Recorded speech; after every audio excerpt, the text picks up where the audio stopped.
Allah telah uji mereka dengan begitu dahsyat. Boleh tak parlimen kita lagi sekali, Yang Berhormat, buat kita punya pendirian, ramai-ramai pendirian parlimen Malaysia menyokong Palestin. Yang keduanya, saya minta supaya apakah Malaysia nak kejutkan dunia, bawa rojok Benjamin Netanyahu dan juga Menteri Pertahanannya ke Mahkamah Jenayah Antarabangsa kerana apa yang telah dilakukan, dan termasuk seorang lagi semalam yang telah menghalang Bangsa-Bangsa Bersatu daripada mengadakan gencatan senjata. Biden sendiri kata tak perlu buat gencatan senjata sekarang sebab ini akan menguntungkan Hamas. Apakah boleh ketiga-tiga orang ini dirojok kepada Mahkamah Jenayah Antarabangsa sebab perbuatan mereka adalah perbuatan terkutuk dalam dunia. Jadi ke depan ni orang akan tengok Yang Berhormat, Israel akan tiba masanya dia akan buat gencatan senjata. Tapi masa itu dah ramai orang dah mati, Yang Berhormat. Jadi apakah kita nak biarkan mereka berterusan dengan tidak ada satu penyataan? Yang Berhormat Arau nak kita nak tanda tangani Rome Statute ke? Kalau nak Malaysia nak bawa mana-mana negara masuk ICC kena menjadi penanda tangan Rome Statute. Arau tak faham. Bukan kita tak nak, kita tak boleh. Kerana ada yang bantah nak sign Rome Statute. Siapa menteri ni? Faham tak? Bagi menteri jawab. Ipoh Timur bagi menteri jawab. Siapa menteri? Yang ni menteri ke sana menteri? Jadi tunggu gilirannya, lambat lagi ya. Yang ni menteri dulu jawab. Backbencher pun tahu pernah jadi menteri, tak tahu pula. Terima kasih. Saya sebenarnya ada self-imposed moratorium, tak tanya menteri luar, tapi saya nak masuk sikit sajalah. Saya rasa semua orang nak tanya, lama-lama menteri tak boleh jawab soalan lain. Saya cuma nak sebut satu perkara saja, Yang Berhormat. Kita semua tahu bahawa diplomasi itu ada limitationnya dan ada waktunya. Kerajaan seperti Malaysia dalam isu-isu yang sangat mustahak seperti Palestin ini harus juga menggunakan strategi-strategi yang tak semestinya termasuk dalam kerangka diplomasi. Saya cuma nak minta ahli-ahli Yang Berhormat secara setulus je. Sebab saya kenal sangat Wisma Putra dan pegawai-pegawai kita profesional. Kalau sekiranya Wisma Putra menasihati kabinet, ada tindakan-tindakan yang harus dilaksanakan yang mungkin di luar kerangka diplomasi yang lazim, kita harus bagi kepercayaan. Dan jangan pula kita tuntut menteri kena jelaskan dalam Dewan ni, mati menteri kalau dia jelaskan dalam Dewan. Mungkin kalau ada perkara-perkara yang penting, kalau perlu Tuan Yang di-Pertua, Special Select Committee khusus untuk Palestin dan dibincang dengan lebih. Kalau tidak, ni sampai isyak kita tak habis di sini. Terima kasih.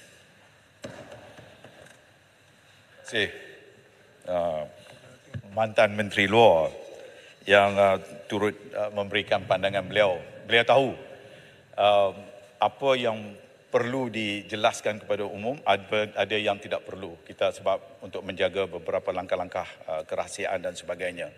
Tapi apapun saya ucapkan terima kasih atas pandangan itu dan kita tidak ada halangan kalau sekiranya perlu diadakan satu jawatan kuasa khas bagi membincangkan langkah-langkah. Kerana bagi saya kedua-dua belah pihak sangat prihatin dengan isu yang berlaku ini. Cuma cara dan pendekatan dan bagaimana kita nak memperkukuhkan lagi dari segi langkah-langkah dan strategi kita. Dan bagi menjawab soalan-soalan yang lain termasuk daripada YB Sik tadi, dia memang aktif daripada awal, memang sebelum berlaku ni lagi pun 2-3 bulan sudah dia berjumpa dengan saya apakah langkah-langkah yang perlu dibuat.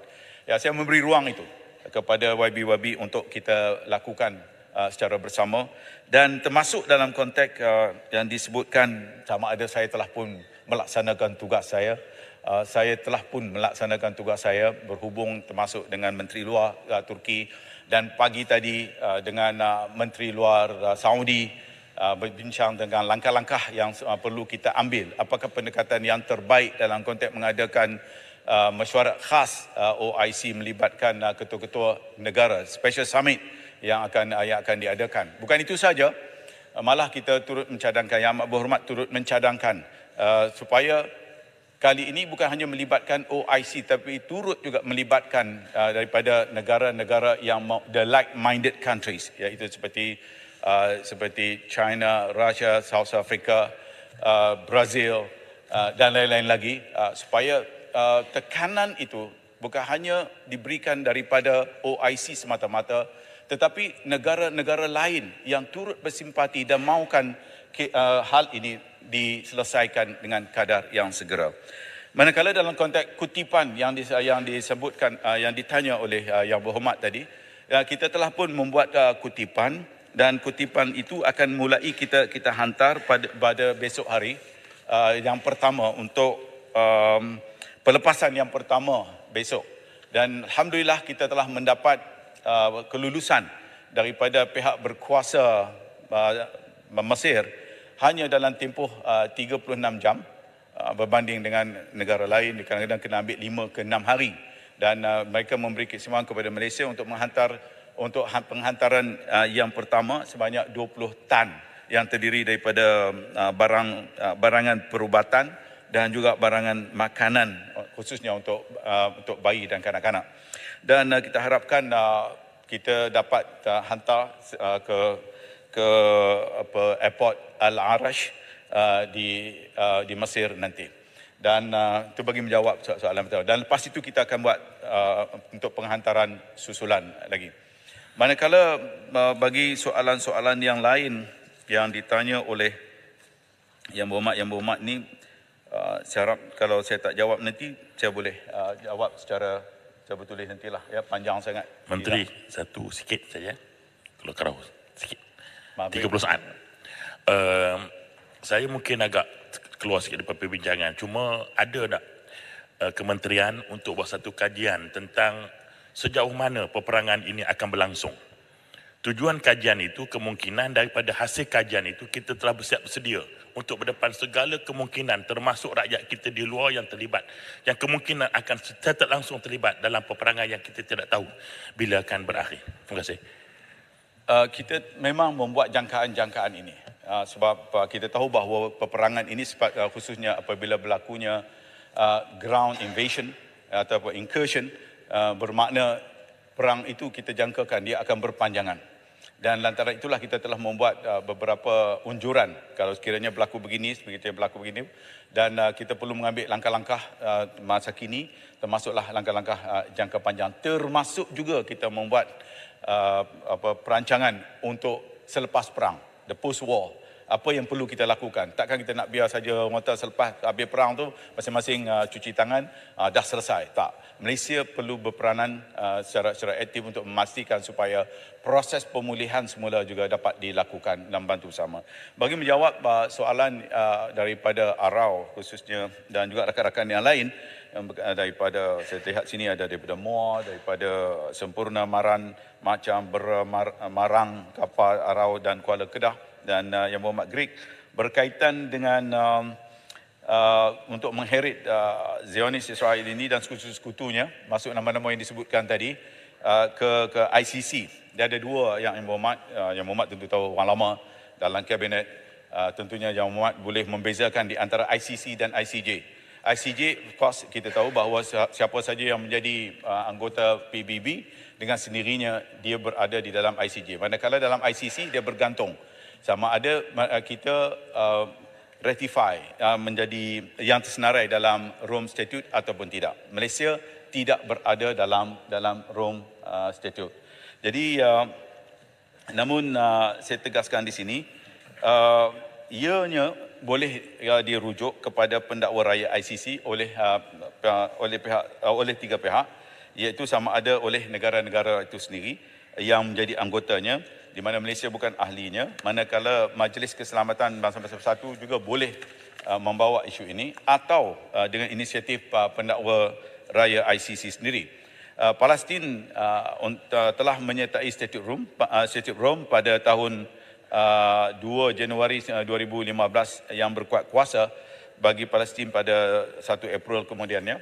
Dan pada pendakwa raya ICC yang bernama Fatau Bensouda telah membawa hal ini dan merujuk kes ini bagi pihak Palestin pada tahun 2014 lagi. Dan kemudian pendakwa raya ICC kemudiannya pada tahun 2019, iaitu pada 20 Disember 2019 telah mengumumkan bahawa kriteria-kriteria berkanun di bawah Statute Rome untuk membuka sesuatu siasatan telah dipenuhi berdasarkan pemeriksaan awal ke atas situasi di Palestin.